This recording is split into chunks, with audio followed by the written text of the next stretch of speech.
for T-Pain, but it was a feature. It wasn't his song. But she threw that disclosure out there. Because somebody don't. That wasn't his song, okay? Let's just make sure. Let me check. You feel me? Cap.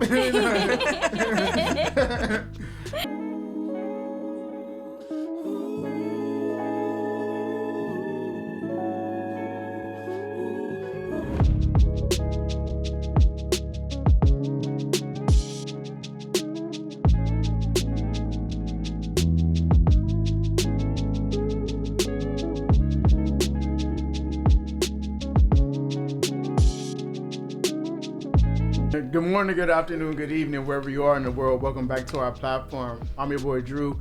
We are Option for a Podcast. I'm always joined by the second half of the show, Gunna. So how you doing today? What it do? I'm doing good. How you feeling? I'm feeling well. Yeah? I'm very, very good. Lively? Energetic? In tune. In tune? Mm-hmm. In tune. Nice word. Yeah.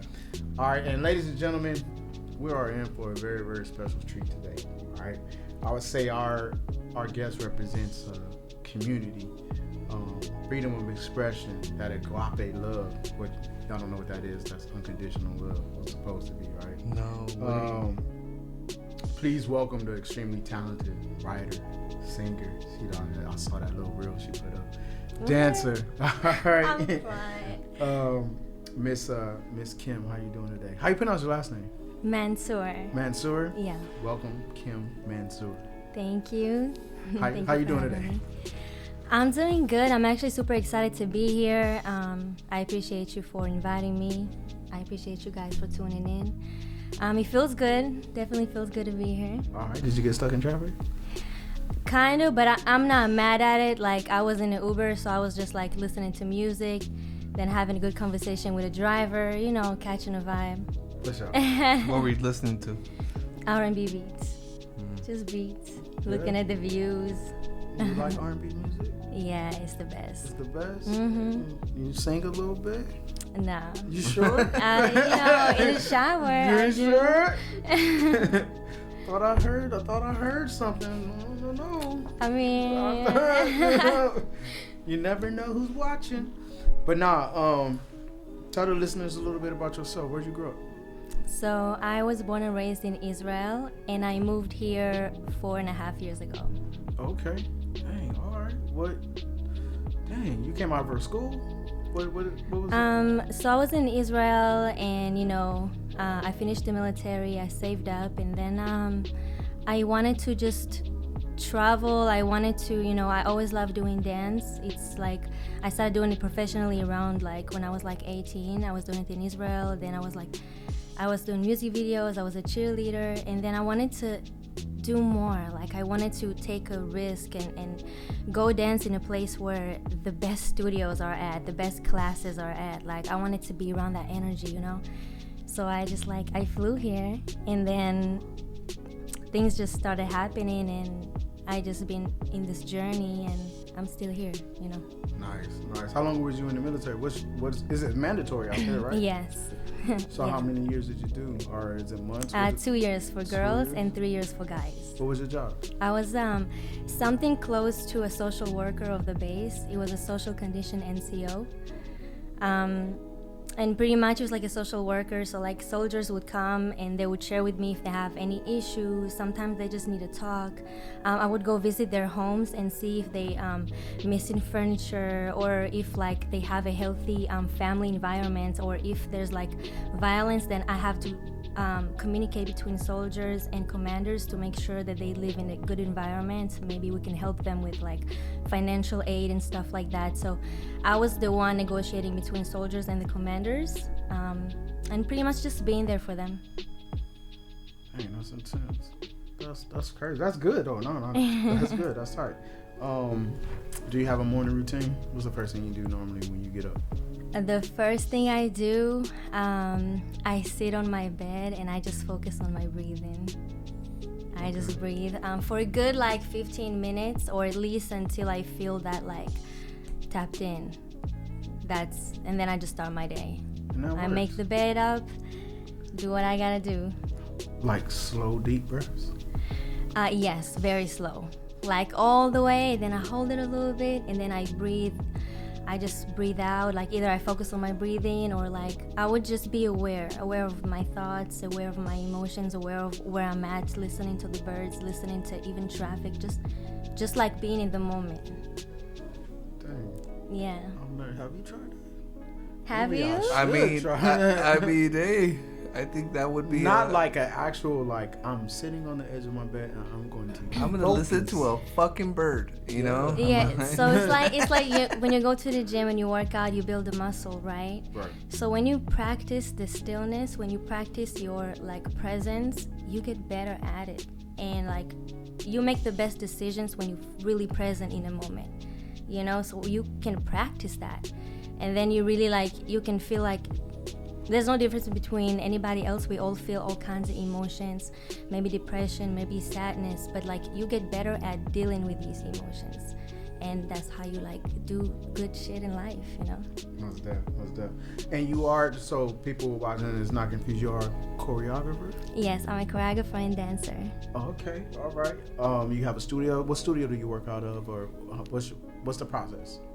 So it would be different things. Like you would do a lot of production, like music videos, shows, commercials. You can do. Sorry, there was this cute girl who just walked in, and I was like, "Hi, baddie," and it cut my train of thought. Okay. So Breathe. Breathe. Get back. You good? Yeah. All right. Hold on, I'm gonna just let her know real quick. All right. What were we talking about? Your choreography. You're Yeah. a choreographer, right? All right. So you dance. Are you teaching anywhere? Yeah, I teach pop-up classes here in LA. Usually it would be in Dynamic Duo Dance Studio or in NoHo area. Okay. And just it usually would be you come in, you learn choreography, you perform it, just have a good time. Okay. All right. Most definitely. Your choreography, right? So, would you say that it flows naturally from within? Like, where do you get draw your inspiration from? From music. When I listen to music, it's like I listen to a song, and then I would see the music. Like I would feel some kind of texture, right? And it's a feeling. It comes from a feeling because you listen to the music and then your body wants to go somewhere. So it's like writing a song, like taking these textures and these things that you see when you listen and put it together into like a combination of movements. And how do you tell that story? Like, but it definitely flows naturally because you don't think about it. You just listen to the music and it's like coming from within you. It's like comes right through you. You just gotta like be patient with it. Were you always interested in dance? Is that something you were always passionate? What else, if it wasn't dance, what else would you be doing? So when I was a kid, I would always like write stories, and I would draw a lot. I would draw like some kind of like comics things. So I think my passion for dance comes from, of course, like my love for music and how beautiful music is, but also from like telling a story, you know, like communicating what I think and what I envision and putting it together and delivering it to the world in some way. Dang, that's tight. Did you come out? You're coming out from Israel over to here. Did you come solo? You got a family? Did your family come with you, or? It's just me. I just came here. My family is everybody's still there. Wow. So what was their reaction? Was that always your plan? What'd your mom say? At first, my dad was like, you know, don't worry about us. We're gonna be here. Follow your dreams. Like, don't even think about us. We're always gonna be here. And then my mom, you know, she was like, no, you gotta come and be close to me. Like, what? No. Like, she was like trying to convince me to come back. But then after a while, like, you know, they saw that I'm also happy and doing things. So they're happy for me, but we miss each other for sure. For sure. Do you get to go home and visit sometimes, or have they been out here to come see you? So I went twice. The first time was last year, and that was the first time I've seen them after like almost 4 years of not seeing them, and like also not knowing when I'm gonna see them during that time. A lot of uncertainty when it comes to that. But I saw them. It was really, really emotional after like almost 4 years. And then after that, I told myself every year I'm gonna go. So I just went there in September, and that was the second time. Nice. Yeah. Nice. When did you realize that like you had the ability to be a creative? You know what I'm saying? Like that. I don't think people were just born with that. That you know aha moment. Yeah, you know, like That like, aha dang, moment. this is my thing. I would say when I was drawing, when I would draw as a kid, I was just like, the way it made me feel and the way it was like, the stuff that I was like seeing, that I just saw in my mind, made me realize that like, it's different. Like I have something that I feel that I know it's different. That's when you know there's something in you that like, it just makes you so special, you know? You were intuitive, in tune with yourself. You're in tune. You'll be like, yeah, this feels like just Did they put your drawings on the fridge or no? all the time. Yeah? Yeah. But was it out of sympathy or they were actually kind of cool? No, I was nice with it. I was Okay. nice with it. Okay. For real, I'll show you. I got Okay. like, if you scroll on my Instagram all the way down there, you will see like stuff that I drew, like Tupac. I drew a lion. Like I drew all kinds of things. I got the receipts. Did you see Ghost too? Ghost? Yeah, like Ghost. you know those little girls that be watching Ghost, but they're super talented. What? I never heard of that, Okay. Continue. All right, let's reel it back in. You draw. Okay. Just saying. Like life, you know what I'm saying? Like life can be like challenging at times. And there was a saying somewhere I read, I don't know where I read this, but when pain in life becomes unbearable, it forces us to let go, right? And let God, right? I believe, you know, I always tell people that's easier said than done. It requires patience. Would you consider yourself to be a patient person?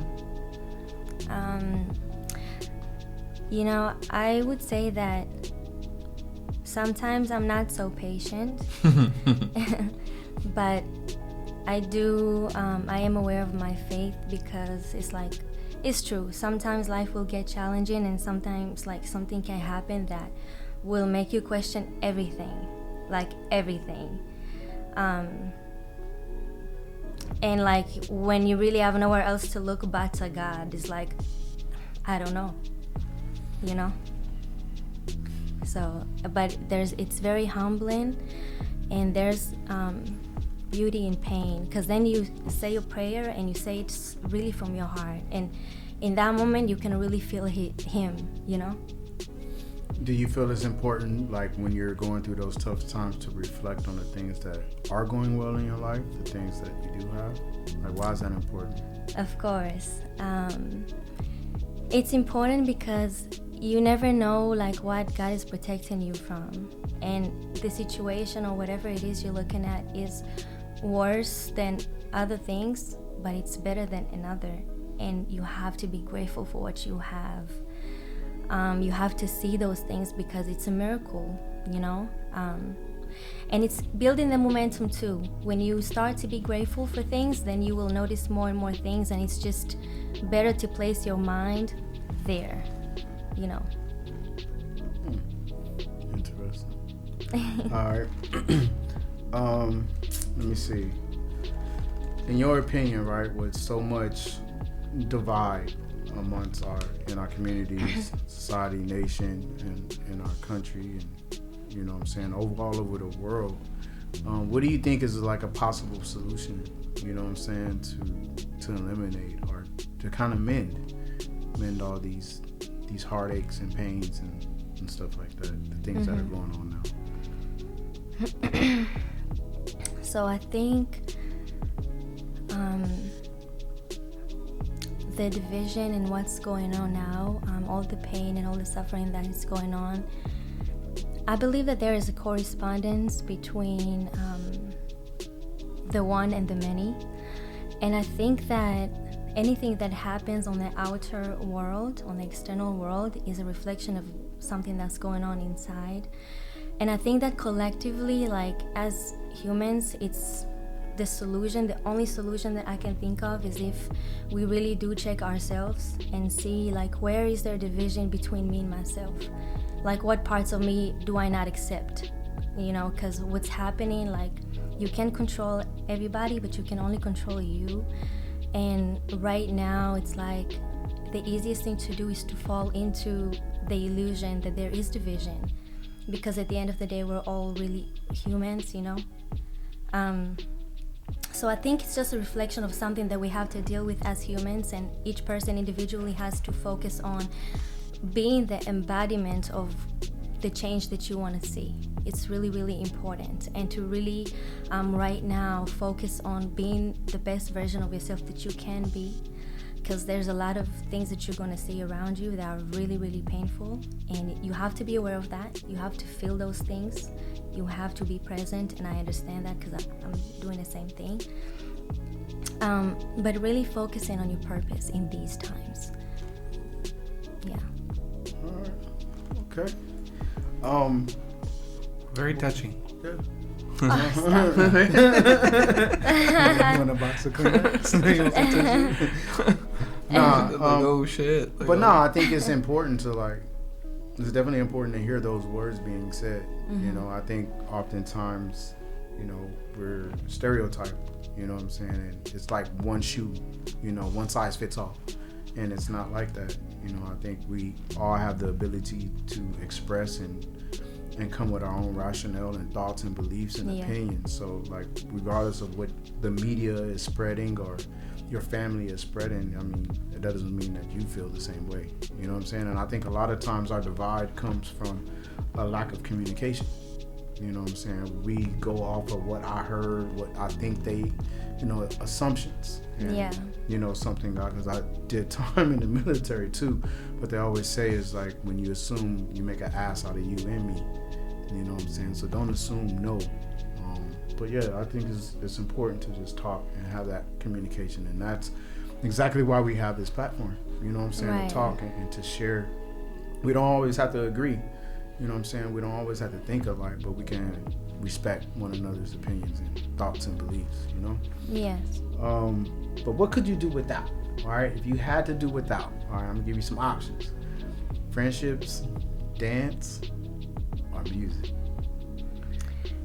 So, you know,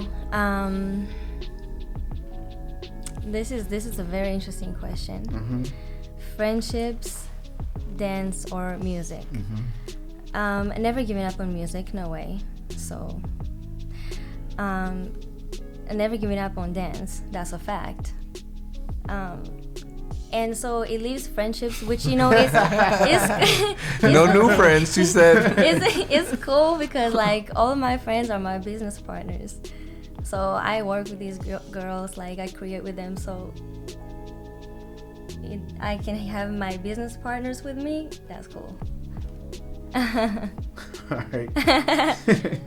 Damn, she strategized. Keep it professional, yeah. You You still feel have me? a social kind of interaction. If but I it's can't make just money with you, then what are we doing? She cut the whole list, like. Yeah. What's one thing that gets on your nerves about people in general? You had to pick one thing.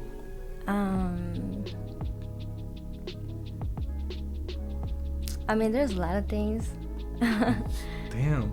I mean, Top 5. well, I would say, I'll tell you what, I don't know, maybe this is diving in too deep, but I'll blame it on your weed.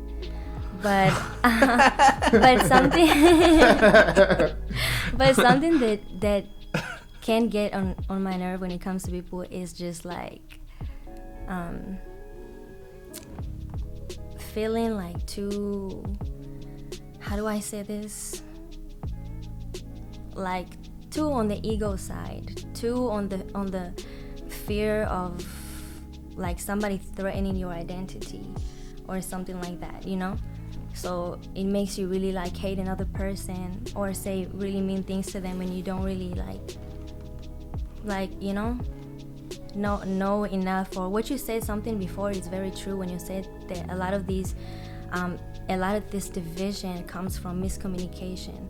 And I agree with you on that. It's miscommunication, it's lack of knowledge, and it's being too attached to the things that you know. Because I think the biggest thing right now is like that people don't do is they're experts on everything that they know, but nobody questions what they know. So yeah, that can get on my nerves. That's very true. Just ready to smack somebody. But no, you ain't never thought like that though. I've been telling you this whole time. What do you exactly. think? Exactly. I'm waiting on you because that is you. That's exactly what it is. He like questions everything. Nothing wrong with that. But What's he your sign? Questions everything. Like, Scorpio. What's yours? Gemini. We're That enemies. double personality. That bad shit crazy of you. And then it's crazy. They'll take a nap and then they wake up like nothing. We good? What are you talking about? What's the last album you listened to from beginning to end? From beginning to end. Well, the last album I listened to for most of it is Chris Brown's last album. The 11:11. Yeah, Okay. yeah. I like the like new school R&B vibe. Okay. I like it. But yeah, probably that's the only one I remember. I barely listen to like actually music that's coming out these days. I don't know what's popping. Like, I'm so out of the loop. What is it? What is the music scene like in Israel though? Like what?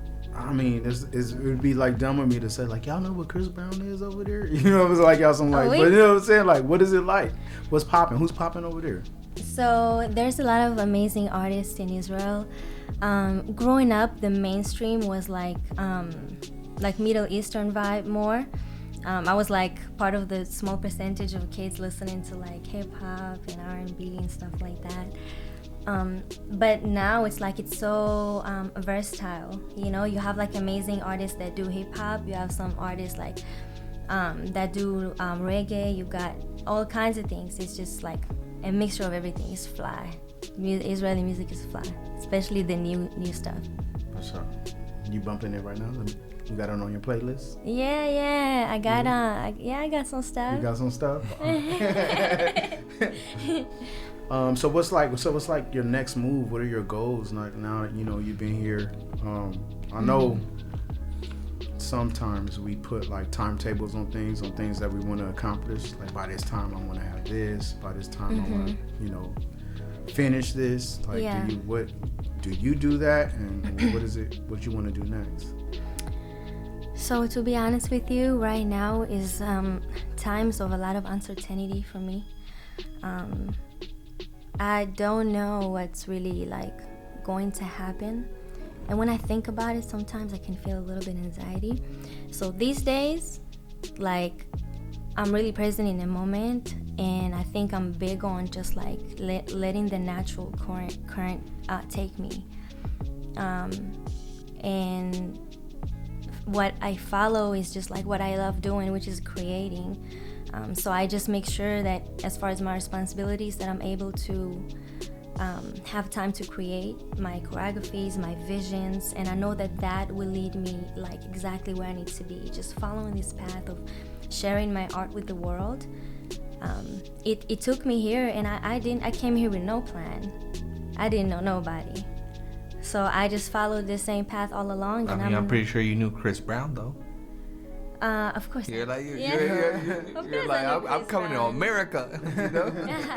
What are you at? Yeah. No, I knew exactly. I was like, Chris.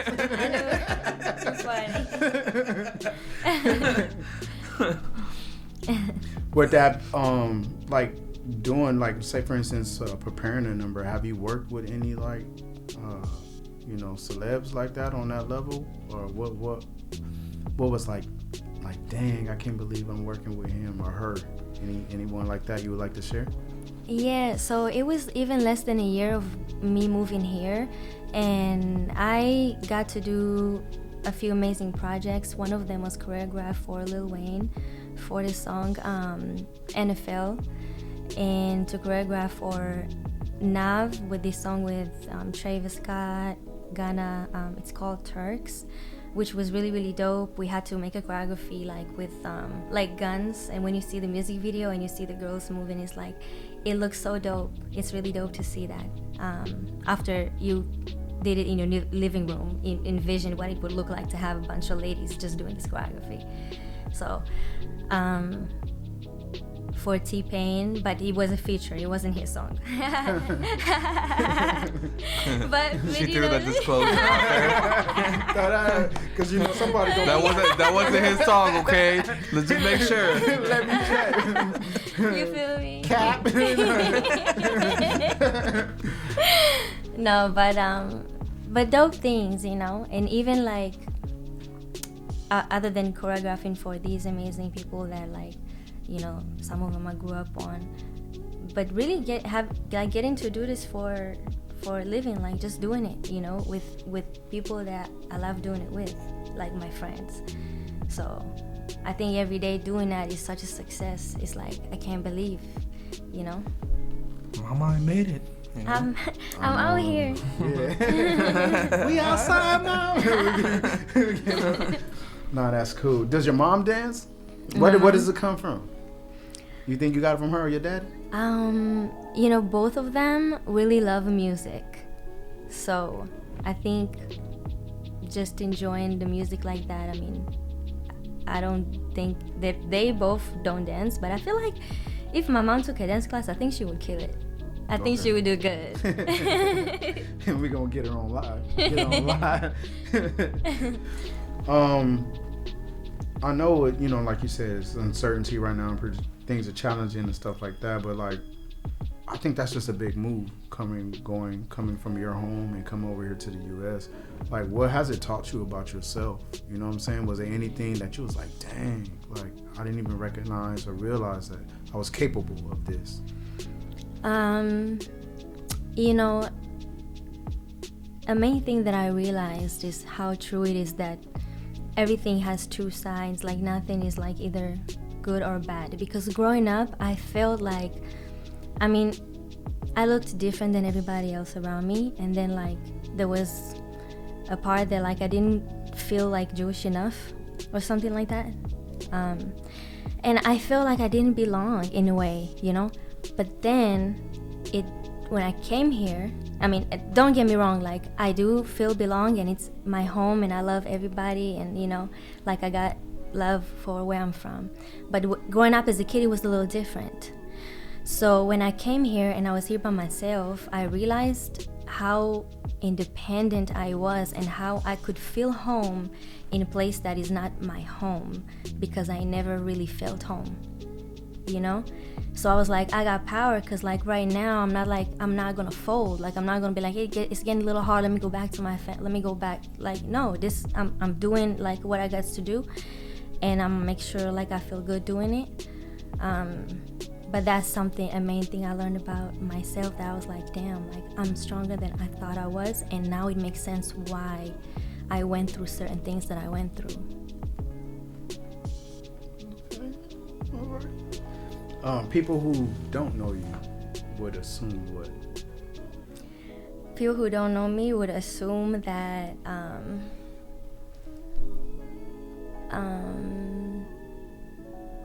well, the first thing I could think of is that they would have no idea like how much I can actually eat. That's probably the main thing. Like they would think I'm like one of these dancers. I eat a salad, drink a shake. No, I eat anything I want, and I eat a lot of food. So I'm surprised there's no food here. I'm actually disappointed. Oh dang! Don't put us out there. Yeah. I was like, my bad. Next time. What's your favorite? If you got a favorite type, what's your favorite food? Do you like to cook? I love cooking. It's meditative, and it's fun to know what you're putting in your food. Is it good? Yes. What you No. mean? I'm just asking. Look, there are things that I'm getting better at. Yes, but when I put the disclaimer out there, when I put my heart in it, when I cook for people I love, it always comes out so fire. Oh, okay. Yeah. Mhm. All right, most def. What would you? I'm working on things, but some of us. Depends. 2024, okay. We're gonna speak that into existence, right? Mm-hmm. All right, but like, who would you feel? I got like hypothetical question for you. Like, who would you feel more comfortable getting relationship advice from, Alexa or Siri? Who's gonna come through clutch? You know, that's such an interesting question. You know, Alexa or Siri, I mean, probably Alexa. Probably Alexa. Yeah. Alexa be giving them weather advisories. You know what I'm saying? What would you do? Which one would you I'm gonna have to pick? go with Alexa. Why? I think Alexa's always listening. She always But listening. Siri, I have to ask. Mm-hmm. Alexa be like, just out of nowhere, like, She be ready. yeah, She stay ready. You want to hear a joke? Like, Yeah. what? You know what I'm saying? So you just never know. So like, Right. yeah, I definitely would go with Alexa. Dang. So what's next? What's next for you? We got anything coming up? Any events for Thanksgiving, holidays, or anything like that? Right now, I am planning to visit home again. So I'm really looking forward to that. What's next for me is really finding ways to help people doing what I love. So that means like really continuing to focusing on dance and just like developing my ability to grow and reach, you know, the world. That's definitely what's next, and really keep challenging myself, like getting into things, like trying new things, going to auditions, doing acting, like doing different things, and like just keep challenging myself and not getting too comfortable. Definitely. Not get comfortable. You feel me? Tupac. Hey, but man, you know what I'm saying? We definitely want to have you come back. We gonna need a part two. We're gonna need a part two. Yeah, of most this. definitely. But what I do is I always open up the microphones, to our guests and to the hosts, to share anything with the listeners and the viewers. And we're gonna start with you because you're our special guest today. Is there anything you would like to share to anyone watching or listening? We kind of touched on it in the conversation, but I think it's important to remember that if you want to solve anything, if you want to cure anything, you have to focus on health, not on the disease. If you want to get rich, you can't focus on poverty. If you want to get peace, you can't focus on hate. So if you really want to change the world, then start with yourself. And believe in our world, believe that it is going to a good place, and envision those things, envision the way that you see the world and the way that you see your life. Do these visualizations and take care of your mental health and your emotions, because it's just a lot happening. Like no matter where you are, it's just a lot going on. And just have faith and have love, Most Chiqui Nesto. We definitely had a little, like, the little music, little moment right there. But to tell you on that, I can't really say anything, But I definitely would like to thank our audience and continue to follow us and let us know your feedback on these amazing episodes. Great topics, great people, great discussions. That's it. Most def. I would like to thank our guests. Thank you for being here. You know what I'm saying? We know that time is probably the most valuable commodity there is. You know what I'm saying? Because you can't get it back. You know what I'm saying? So you being here shows that you respect what we do, and we respect, what you're trying to accomplish. So thank you. I would say keep it pushing. whenever you having a bad day or a down day. Did you say a dad day? I said a bad day. Don't be messing up my moment, bro. Whenever you have a dad day. Hey, put them kids away. But nah, like whenever you're feeling down, you know what I'm saying? Like always think about your situation. There's always somebody who's going through rougher times. You know what I'm saying? Just count your blessings and just stay positive as much as you can. But we love you. We thank you. I'm your boy Drew. We are Option 4 Podcast. We see you guys next time. Peace.